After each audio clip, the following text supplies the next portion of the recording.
On this episode, we discuss the bizarre, incoherent government communication strategy around the coronavirus situation. So if you want to hear our thoughts and theories on why exactly the message has been so muddled, you'll find a lot to like on this episode of the Bangkok Podcast.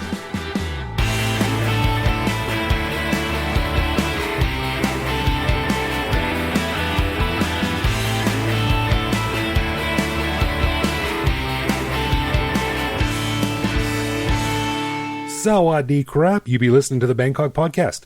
My name is Greg Jorgensen, a Canadian who came to Thailand in 2001 searching for the lost Ark of the Covenant, but I ended up staying because I'm loving it. Oh, geez. Before you ask, yes, I am available for parties and events. And I'm Ed Knuth, an American who came to Thailand on a one-year teaching contract. 19 years ago, fell in love with trying to figure out which direction I was going on the subway, and never left. We want to say a quick thank you to one of our patrons, Greg Rice, who supports us at the show shoutout level.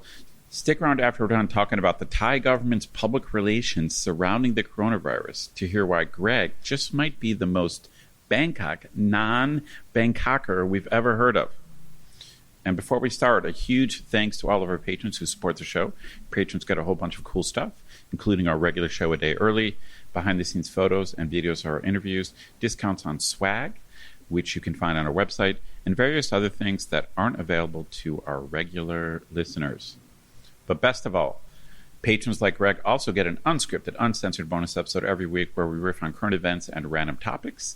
We just finished recording this week's bonus show, and we chatted about video games, birthdays, and the Blue Line's confusing signage that caused me to get lost on the train, even though I've lived here for 19 years. To become a patron, head to bangkokpodcast.com/support. Well, as you mentioned on the bonus show, let's not forget the time where I went to the wrong airport to pick up my wife, which is a super noob mistake. Yeah. Sorry to remind you of that, but I will use that at strategic intervals in the future whenever I do something embarrassing. Next time you go, yeah, well, you went to the wrong airport, man. That's right. I got that in my back pocket. Now I can whip that card out at any time. It's a deep shame in my family's history. All right. Well, on this episode, this is a bit of a departure for us because it's basically a current events show about the COVID-19 virus, aka the coronavirus, and what's going on in Thailand. Now, normally we stay away from current events topics because the episode will unfortunately be out of date fairly quickly, and we like our episodes to be sort of evergreen, something that people can refer to far along in the future. But we felt like we just had to have a main show about this whole thing. In the past couple of weeks, Ed and I have been talking a lot about this on the bonus shows, but those only go out to our patrons, so we wanted to talk about it on a main show. So to kick things off, Ed and I have railed on previous shows, the bonus shows, about how Thailand would really benefit from an organized, coordinated press office to be the official mouthpiece of the Thai government.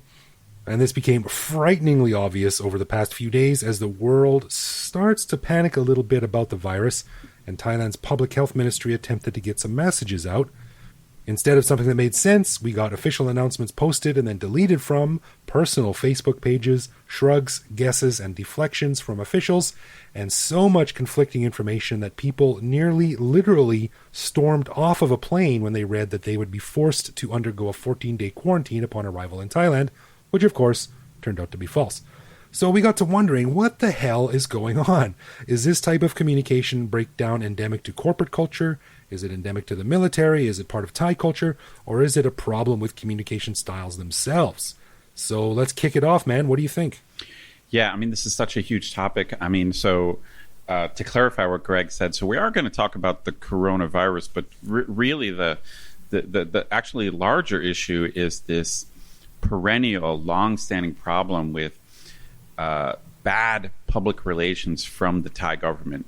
Now, for those of you who are patrons and have been listening to the bonus shows, we have railed about like the bad PR of the Thai. Like, so this is an ongoing theme, and I was joking with Greg that we've already been complaining about how bad the Thai government was at PR, but it seems like this week the Thai government heard our show and said, like, hold my beer.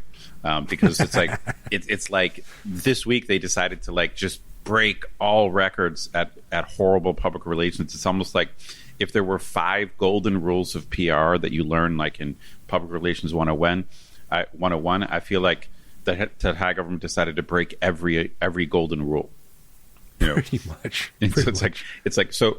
I'm going to give you a summary of what happened this week, and honestly, like it's so detailed that it would probably take me 10 minutes just to explain all the different announcements they've made. So this is just a rough summary of what happened. Right, and it might even be out of order because it's so hard to get a timeline. Yeah, I mean, because there's so many different conflicting reports from all over the place. Yeah, so but it roughly goes something like this. So it roughly goes something like this, where the Thai government has been asking. It actually starts somewhat reasonably with the Thai government focusing on Thai citizens who are returning from countries where the virus is spreading rapidly. So I got a notice at my university, and this applies to faculty and students. So faculty and students that are returning from countries like China, including Hong Kong and Macau, South Korea, Iran, Italy, and some other countries are supposed to self-quarantine. So right. to me this is fairly reasonable, and it sounds clear. But even that announcement is a little bit odd because they're asking Thai citizens coming from these countries to do this. But in the beginning, they weren't actually saying that tourists had to do it. So in other words, so they're telling Thais, if you come from China, we're worried about you and we want you to self-quarantine for 14 days. But at the same time, they're letting in thousands of Chinese tourists with no similar requirement. Which, I mean, it's not like the disease gets into a body and goes, who we got here? Italian. Oh, let's get this going. No. So it's like, so even that very first step didn't seem to be very well thought out. No. But it went like rapidly downhill from there. So I think what happened is they got some criticism for that. Someone pointed out that, hey, asking Thais to self-quarantine but not tourists makes no sense. So then, I think 2 days ago, there was an announcement from the Public Health Ministry that all travelers from these countries would have to self-quarantine. Right, everyone. Yeah, everyone. And that's for a country like Thailand that relies so much on tourism. We've talked about it before. Somewhere between 15% and 20% of the entire Thai GDP relies on tourism. Right. And they have a huge number of tourists from China in particular. So to basically tell a tourist, when you come to Thailand, you have to spend 14 days in your hotel room. That's a destruction of a holiday. So right. How long is your average holiday? Like 10 days, 12 days, maybe? Right. And so the initial announcement went out, and the initial announcement was worded in such a way that this was mandatory. So it was a self-quarantine, which meant that it's not like they had a quarantine facility, but it was something that the government was supposedly going to monitor, like either by calling or showing up in your hotel room. It was a little bit unclear. But the initial announcement is that the self-quarantine was essentially mandatory. Right. But it caused immediate backlash and confusion, and then that initial announcement was retracted from like a Facebook page, and it just kind of disappeared. So it's like a personal Facebook page. Yeah. So, but it was the personal Facebook page of like the public health minister, right? And so the public health minister posts this formal announcement typed up that visitors from, I think, 9 countries are going to have to self-quarantine, and then that announcement just disappears. Right. And then the entire public health ministry doesn't answer questions for like 24 hours. Right.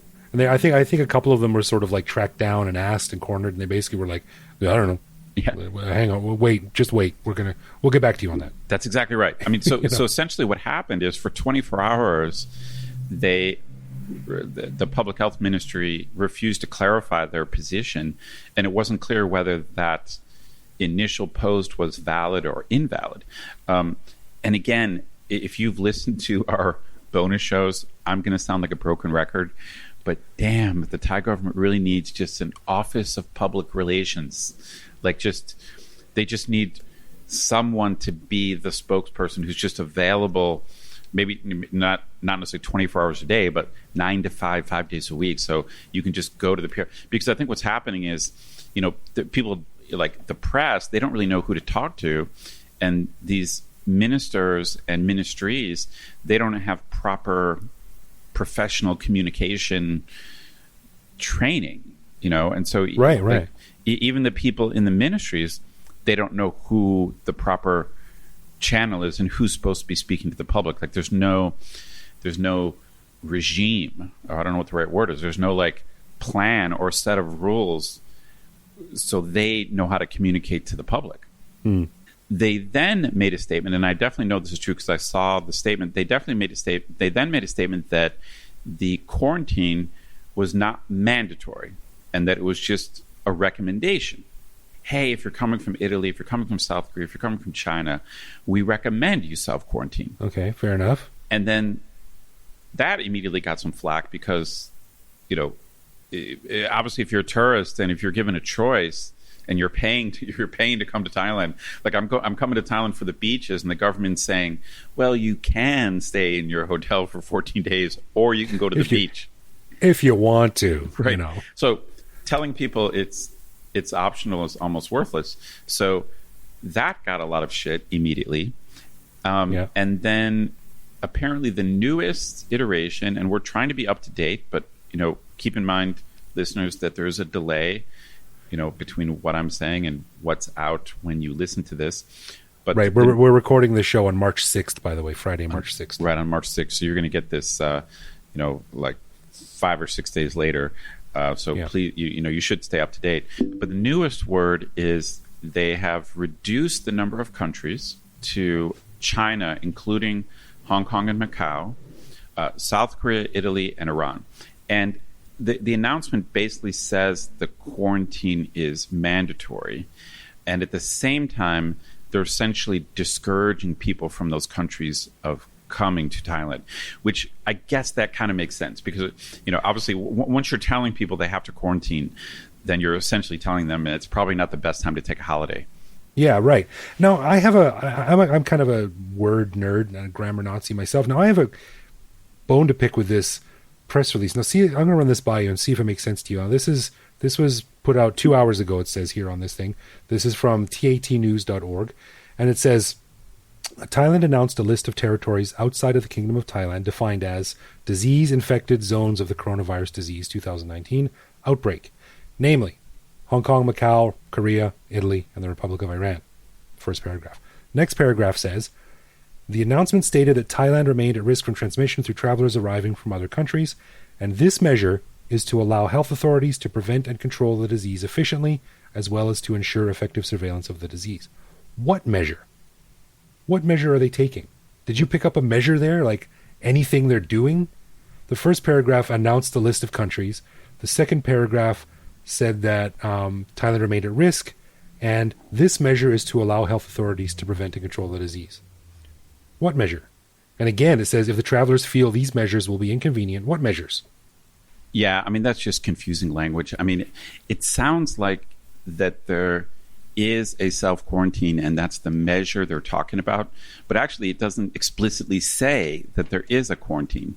It just says like, these measures. If this is inconvenient, but it doesn't say exactly what this is, I did. I just did a search. There's the word quarantine doesn't appear on this page.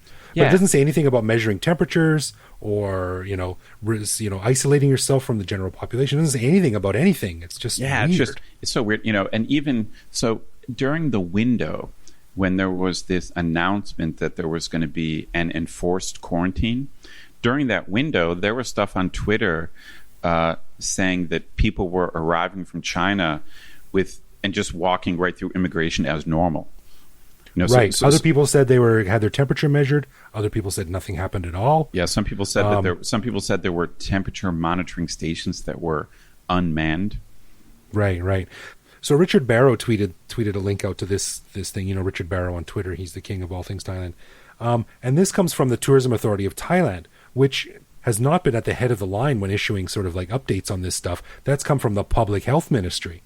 So this is from the tourist arm of the government. And Richard said, this must be the first time the Tourism Authority of Thailand has actually recommended for a group of tourists not to come to Thailand. The way I read this is that the Tourism Authority of Thailand just threw their hands up in the air in frustration over all the flip-flopping of the government and decided to put an end to it all and recommend tourists from this group just don't come to Thailand. Yeah, okay, a couple things I want to clarify to our listeners. So right now it appears the Thai government, or at least the Tourism Authority, is discouraging people from some countries coming here. But the reason they're doing that is to protect Thai people from these tourists.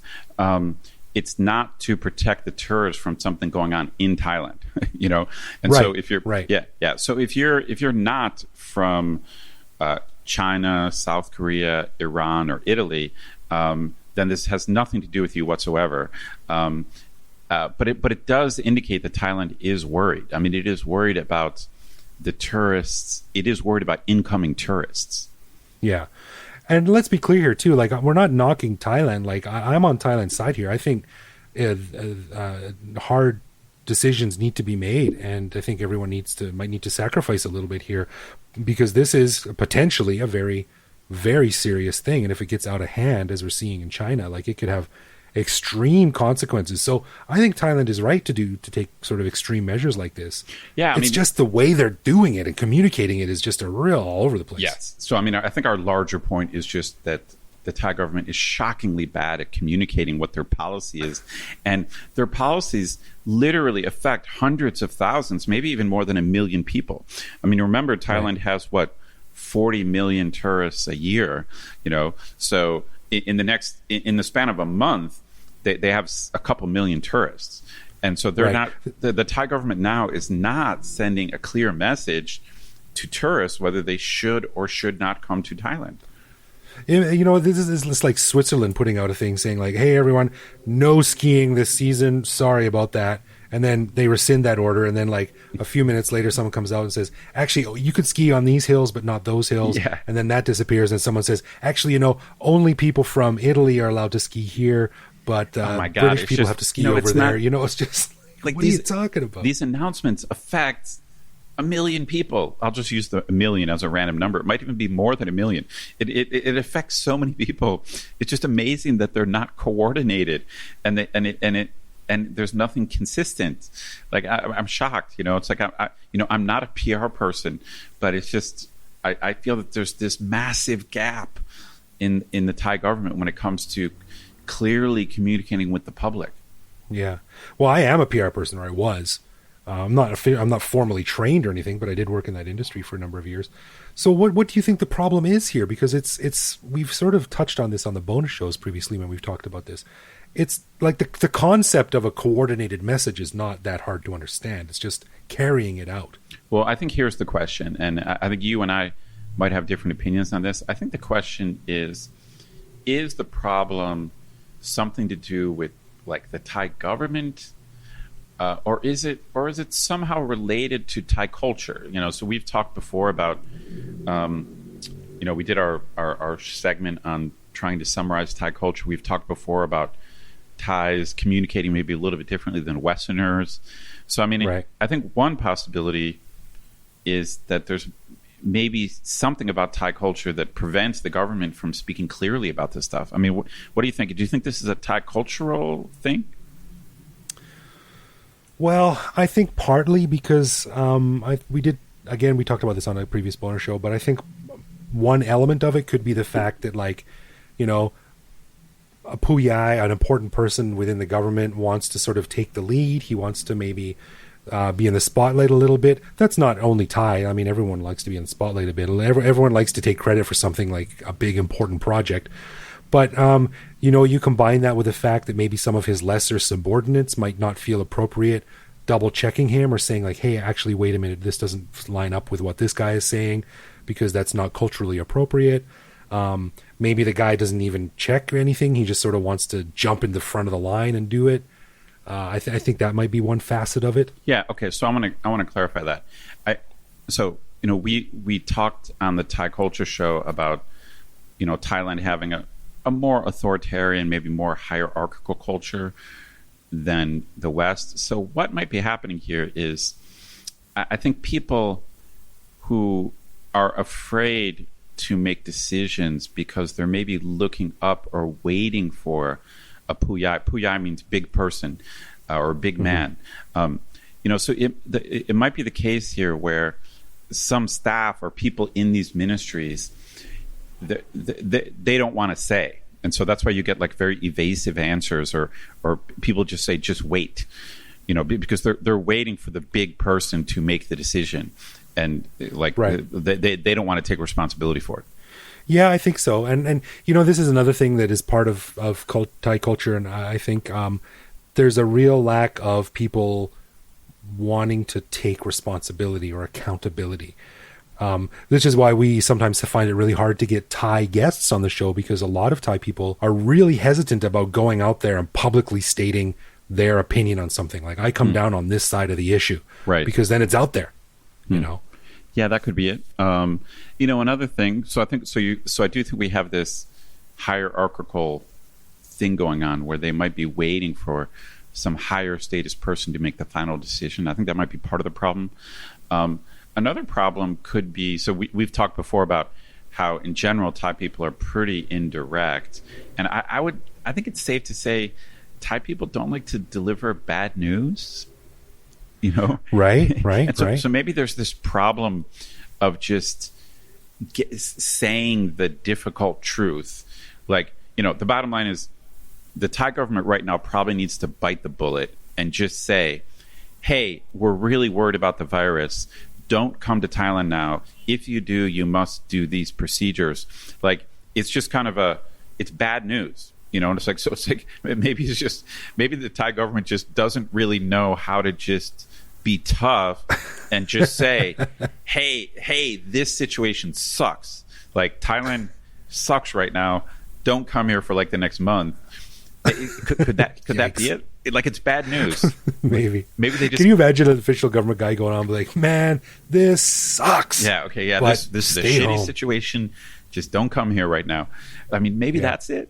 I mean, what do you think? Well, in looking into this a little bit more, I did some research into the way Thais communicate, and you touched on this on the article you wrote for our resources page, which, by the way, we should probably update pretty soon and add something else to there. And you did a really, really interesting blog post on Thai culture and your insights into Thai culture. But specifically, I wanted to talk about communication, and I found 4 major ways that Thai people communicate within the sphere of Thai culture. And there's a lot of overlap here, but let me just go through them real quickly. The first one is indirect. Indirect communication is a way of communicating wherein a person chooses to act out what they really mean instead of saying it directly. With the use of tone of voice, gestures, and facial reactions, a person can say something and mean something entirely different. All right. High context communication relies on implicit communication and nonverbal cues. A message cannot be understood without a great deal of background information. This method of communication prefers avoiding the obliging conflict styles more than low context nations, whereas low context nations prefer the uncompromising and dominating communication style. So that overlaps a little bit there. Formal communication refers to the flow of official information through proper predefined channels and routes. And circular communication tells stories and developing a context around the main point, which is often unstated because the listener will get the point after they get all the information. So it's sort of this swirling cloud of different styles and possibilities and potentials. It's a very cool issue. And, I know at my university, I know a couple of linguists, and I actually know a rhetoric, like, communication guy. I'm kind of curious if, like, cultural communication styles, like you just talked about, if they really do affect PR, like, and if like the rules of public relations are just different in different cultures. That's an interesting question. Yeah, you'd think that sort of like official, proven PR/government communication methodologies would trump. Would kind of be universal. Yeah, would kind of be universal. Yeah, like cultural tiptoeing and like, oh, maybe we shouldn't do this. Like, no, this is the procedures we need to do to carry out this thing here. But I mean, TIT, right? This is Thailand. You never know what's going to go. Well, look, I'm going to squeeze this in. I know we're kind of running out of time. I'm going to squeeze this in because, you know me, I'm a politics guy. So I'm not a culture guy. Right. So I just dabble in culture because I think it's kind of curious, but I have no idea what the hell I'm talking about when it comes to culture, but I do study politics. So I'm going to offer a quick political explanation for what's going on here. And I think what's going on here is that this is a good example of the military bureaucracy not realizing how bad they are at certain professional tasks. Basically, I think this is just military bureaucratic incompetence. That's what I think what's going on. Because I think what happens in a proper government where you have a bureaucracy of professionals is you have like technocrats. The word technocrat, at least in this context, means like an expert. So like in a properly functioning government, you're hiring people who are actually good at a certain skill. Like it could be a scientist, like running the public health ministry. You know what I mean? Right. Like, yeah. It just means in this case, it just means actual experts. But I think what's happening in Thailand now is the military has just kind of dominated the bureaucracy. I think I went on a rant last week on the bonus show about how the Thai military is really primarily a political organization. And, when you think of the Thai military, don't think of a military, think of like a political party. That's the best way to think of the Thai military, right? With guns. Yeah. It's like a political party with guns. But I think my point this week kind of overlaps with that, because I think what's going on here is that they are a political operator, but I don't think that they have the professional skills of an effective political operator. Like the bottom line is, I don't think they know what PR is. And we're seeing it, and it's not only in Thailand too, where there's a response. We're seeing it in America right now, where I don't think it's controversial to say that a lot of people who are not qualified are in power, in positions of power. That's right. And, Yeah, right, exactly. Non-experts in positions of power where you really should have an expert. Exactly, yeah. So it's, I tend to think it's kind of all of these things. I think there's some cultural elements to it. I think there's just the wrong person on the wrong job kind of thing to it. I think there's just general bureaucratic inefficiency has got to be in there somewhere too. So I think it's just this kind of swirling mess of communication. But whatever happens, they really need to get their shit together, because, like you said, a lot of people inside and outside of Thailand are depending on this thing to be literally handled. I mean, these announcements go out to 1 million people. It's like when I make an announcement at my university, it affects like 200 students, and I feel like I do a better job than the Thai government. Like I don't type anything I don't type anything into Facebook because I'm thinking to myself, wow, 200 students are going to read this. So it's like I'm thinking before I type anything, and I don't make a statement and then withdraw it and then go silent for 24 hours. Like I don't do that when my audience is 200 students. Let me tell you about the number of times I've typed out a tweet and then read it 15 times and gone, I don't need to say that.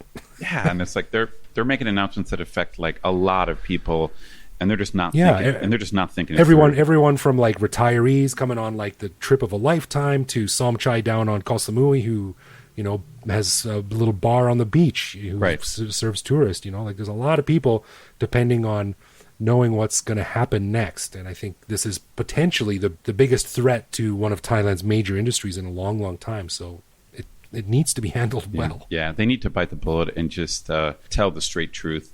But, like I said before, the bottom line is they're really trying to protect Thailand from visitors. They're not trying to protect visitors from Thailand. So if you're coming from an area that's not high risk, I think there's not much to worry about here. Yeah, I was just the other day. Actually, I was talking to our one of our patrons, our buddy Wes, who lives in Western Canada, and he's coming out here soon, like maybe next month, and he's a little bit worried. He's keeping tabs on it, and of course, things are sort of getting more panicky in North America now. But he's still coming, as far as I know. So, Wes, I hope you make it out. And like you said, Ed, if you're coming from a non-risk area, there's really not a lot to fear in Thailand, and there's not a lot of people here either. That's right. Yeah. It's a good time to come if you don't mind it being relatively empty. So this probably is not a great time to come to Thailand to party. So if you're like right, like the full moon party was canceled. Yeah, so this is not a good time. I had a buddy in town here last week, and he had a really good time, but he stuck his head into some clubs down in Phuket, and he just said they were empty. Yeah. Yeah. Well, anyway, as always, do your research. Do a really good job of research and see how it applies to your particular situation, because there's no one blanket statement that can apply to everyone in something like this. So, no doubt. Good luck to everyone. All right, let's get into some love, loathe, or live with, where one of us picks a particular aspect of life in Bangkok, which we then discuss and decide if it's something we love about living here, loathe about living here, or have come to accept as something that we just have to learn to live with, no matter how we feel about it. And this week it is my turn. Cool. Now, Ed, you are a vegetarian. I am a vegetarian, leaning, whole food, vegan. Yeah. Right. So this is another food question. And you haven't always been a vegetarian, so I think you might be able to answer this. When you go into a McDonald's, maybe you're in a rush, time crunch, you want some old comfort food, you go into McDonald's, and you get a hamburger, a Big Mac, some fries, and a Coke. And you want some dessert, too. One of my favorite things to order back in the day, back in the motherland, was an apple pie. Ah. But in Thailand, they also have corn pies. That's right. Have you ever had one of these? What do you think of them? I know exactly what you're talking about. Yeah, it's interesting.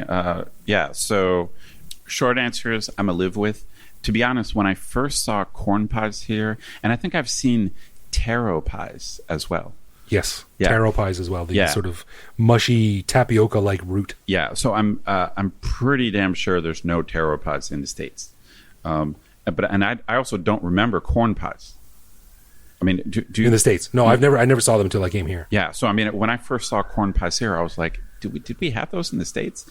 And so I'm a thumbs down on the taro. So I'm not into the taro, but the corn pie surprisingly is okay. So it's for me, it's one of my veggie options at McDonald's. It's not like I think it's not like I think it's super healthy or anything, but it is corn pie. But it's not as good as the apple pie, man. The apple pie just destroys the corn pie. Oh, yeah, and that's what I think is weird about it, because I think when you get a pie, you want dessert. You want something sweet and savory and tasty. Right. But that's right. Corn is corn. Yeah, it's a little bit, agreed. I was pretty skeptical of the corn pie, but I think it's not bad, man. Like, what do you think? Do you not like how it tastes?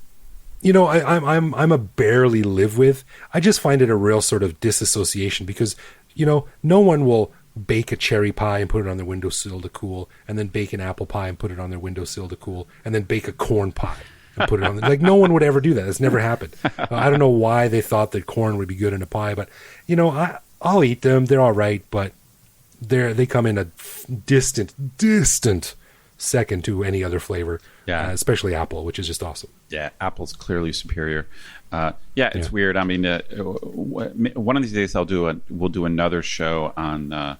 We've talked about vegetarian restaurants and things like that, but I've built up some skills at finding veggie stuff at non-veggie places. So it's a bit specific, a bit inside baseball, but there's a lot of vegetarians out there. So I've got some advice on like options like the corn pie. It's a good little thing to know. Veggie guru. That's right. So, as we mentioned at the beginning of the show, we'd like to say thank you to Greg Rice for lending us his support at the show shoutout level. And Greg, what did you find out about Greg? All right. Well, as it turns out, Greg, besides having an awesome name, I might add, has a pretty interesting job. He's a psych nurse at a state hospital in a level 5 forensic environment, taking care of violent patients. That is a fascinating job. Yeah, I don't know what that means, but when I heard that, and when I read that on the email he sent me, I thought of that scene in Terminator 2 where they bust Sarah Connor out of that mental hospital. So, Greg, I don't know what your job is like, but I picture you as sort of like a warden in white clothes, walking around beating a nightstick against the wall as you do your rounds. But maybe that's not correct. But Greg was saying he actually came to Thailand for the first time, same time as me, and around the same time as you in 2001, and He told a great story that I think we can all relate to, and this is why I think he's like as Bangkok as they come. He said back in the day he was on his way to meet some friends on Sukhumvit 71 while it was raining, and he was on the SkyTrain, and he came down the stairs, and the water was up to his calves. Oh, wow. When he stepped off the SkyTrain, right? I think we've all sort of dealt with something similar to that. And it's just one of those things about living in Bangkok. You're like, well, I got to just get through this shit, grin and bear it, put your head down and get it over with. So he's such a true Bangkokian, Greg, or Bangkoker, as you like to say. Right. Greg decided to tough it out. He's like, how much worse can it get? So he started walking towards his friend's house. But as he was walking, the water kept getting deeper and deeper. He said it was till up to his mid-thigh. So this must have been a particularly hard downpour. And then he said, quote, it was somewhere along this point that I spotted a rat sitting on a floating piece of wood. And I realized, this is awesome. I need to move to Thailand. I love it, man. I wish he had a photo of that. Yeah, that would have been awesome. It's probably not the first thing on his mind right at that moment, but I just love it. I love the fact that you see a rat floating on this wood, walking on the middle of the street, and you're like, I need to live here. This is awesome. So Greg says, I do have plans of returning to Thailand. Hopefully I'll be able to meet both of you on my 200 trips back to Thailand. Guarantee it, man. And maybe we can keep the theme going. We'll wait till the rainy season. We'll head out into a rainy, flooded street and see what kind of stuff floats by while drinking beers or something like that. Sounds good. Yeah. Greg, I hope you can move to Thailand one day, and thanks for your support, man. We appreciate it. Let us know when you're here. We'll go drink some beers and look for floating rat boats. Yeah, thanks for your support, Greg. And a final thanks to all of our patrons who help keep the show ad-free. Patrons get a ton of cool perks and the warm, fuzzy feeling knowing that they're helping support the show. Find out more by clicking support on our website. And connect with us online. We're Bangkok Podcast on social media, bangkokpodcast.com on the web, or simply bangkokpodcast@gmail.com. We love hearing from our listeners and always reply to our messages. Yeah, you can also listen to each episode on YouTube. You can chat with us online or even reach out to me directly on Twitter, where I am BKK Greg. So thank you for listening, everyone. And we'll see you back here next week. Yep, see you next week.